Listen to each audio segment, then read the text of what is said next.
This is the scariest SCP in the entire world. Let's find out. SCP-1128, also known as the aquatic horror, is an entity that manifests as a massive aquatic predator so to anyone gross. given a full description of the being's appearance through either spoken and written descriptions or visual depictions of the being.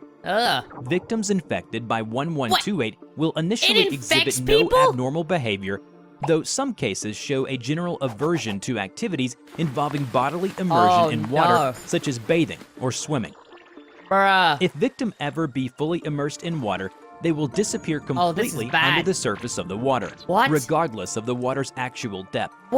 In most cases, victims will reappear moments later in a panicked state and frantically try to leave the water. I'm so confused! While in some other cases, the water will become polluted with blood and debris, confirmed to be the remains of the victim.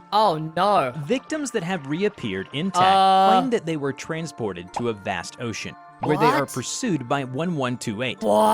Interviews with these individuals carry some risk of further 1128 contamination. So it can as infect descriptions you. of the being's appearance trigger further infections. That is terrifying. Depends Just describing how far it. along the infection is. At first, it requires full submersion.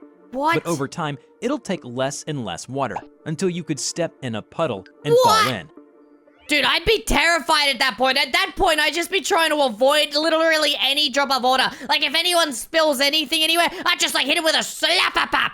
And I'm like, don't you dare put that puddle near me. 1128 infection can be treated with Class C amnestics. As it appears memory of the entity or descriptions of it are required for its anomalous properties to take effect. But aren't we seeing it right now? Testing with infected D-Class have shown that wireless communication devices function normally when used by submerged victims affected by SCP-1128. In an experiment, a D-Class personnel was instructed to read from a small pamphlet describing 1128's appearance. Then he was outfitted with diving gears, which has a wireless communication device to allow contact between himself and a professor from the Foundation. He was then lowered into a large tub of water via winch and cable. Dude, he is so brave. As soon as he hits the bottom of the tub, he told the professor that it looks like he had landed in a patch of seaweed. He started moving around, and suddenly he saw the scariest thing. The professor refrained him from describing it any further, but wants to know what that thing was doing. Because if he describes it to the professor, then the professor's gonna become infected. Even the professor's life is in danger. What is it doing? The professor asked. The personnel replied, nothing right now. It's just swimming along. Oh boy. I think it's got something in its mouth. Is that a whale? What? Holy crap, it is. So does he just exist in our waters? God, look at those teeth. The professor then felt uneasy and quickly instructed his assistant to pull the personnel out of the water. Bring him back! But he continued saying, and now he's swallowed it. Damn, that's gonna haunt my dreams. But now he's gonna come for you! Wait, it stopped moving. I think it sees me. Oh no. Oh God, it's looking right at me. Oh no. It's headed this way. Oh, God, no! help me. After a few seconds of hysterical and spouting gibberish, the feed cuts to static. Dude, you didn't bring him up! The winch was retracting at full speed when the cable went taut, wresting the winch from its mounting. Cable then went slack, and water became polluted with blood, dude, confirmed he got to be him! that of the personnel.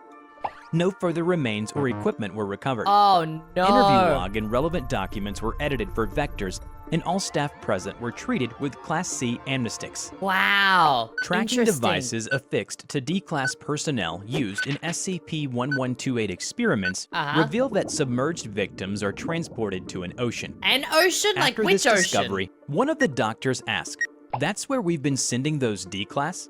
How does a short-range wireless communicator get such a clear signal from that far away?" Interesting, that's true. Mobile Containment Force MCF Kappa 12 Sea Devils has been assigned to keep unauthorized seafaring vessels out of this area at all costs. Interesting. MCF Sea Devils has been assigned to intercept and redirect any and all water traffic that passes through their designated patrol area by Wait. So he does live in an ocean, like, on our planet. So he's somewhere out there. That's terrifying. Means necessary. In one of the testing involving D-Class personnel, D-1732, who had been used for repeated 1128 testing without administration of amnestics, was shown to be able to encounter 1128 in bodies of water normally insufficient for bodily immersion. Interesting. This effect became more drastic over time.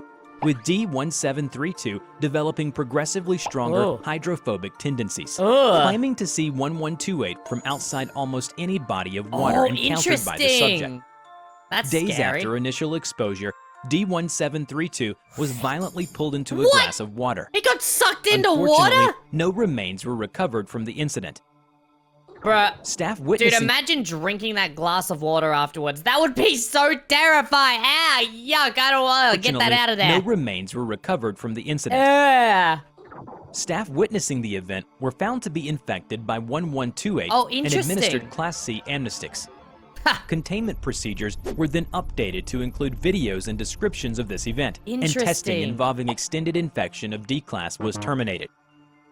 According to Experiment Log A2, a D-Class was equipped with scuba gear and exposed to 1128, placed into a standard protective shark cage and lowered into water. There was no response for a few seconds.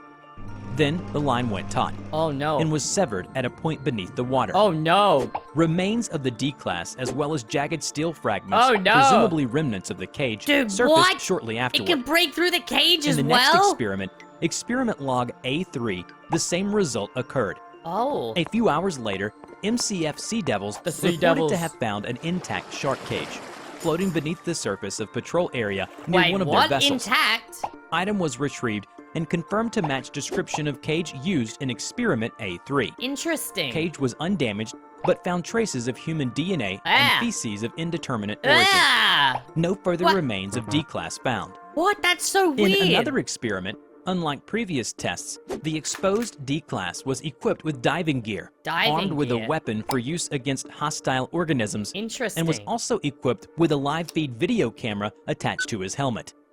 Video feed shows that the weapon was ineffective against 1128, appearing only to enrage the creature rather than harm it considerably or drive it away. Feed was lost when D-Class was devoured. The staffs involved were treated with amnestics following transcription of video feed. In an experiment to test 1128 manifestation in liquids other than water, an exposed D-Class equipped with protective environment suit and video feed was lowered into a vat of substance. This substance was chosen for its low density, allowing free movement similar to walking in open air. Incredibly, the D-Class recovered without any incident. The liquid did not trigger 1128's effect. So then how much water does it need to be for 1128? Does it need to be 100%? But what if you add in like a drop of apple juice? Then is he like, oh, sorry, it's too appley for me. I don't want to join you. I don't want to show up. Although you might be safe from 1128 in liquids other than water, but that probably won't help you much unless you intend to drink and bathe in exotic chemicals for the rest of your life, which probably would get a lot shorter if you tried that. I'd happily drink apple juice. Written descriptions and imagery of SCP-1128's appearance or videos of the entity found outside the Foundation are to be destroyed. And Class C amnestics are to be administered to anyone exposed to such information or showing signs of 1128 contamination. The Shy Guy, 096? A written description of the entity's appearance is to be kept at site for experimental purposes only, and is not to be read by anyone other than D-Class used for testing. If exposed, staff are to report immediately for administration of Class C amnestics. Dude, that's terrifying, guys! Smash like and subscribe if you never want to see SCP-1128, because we need to get amnestics after that, because we saw what he looks like. Anyway, I'll catch you in the next video. Lucky!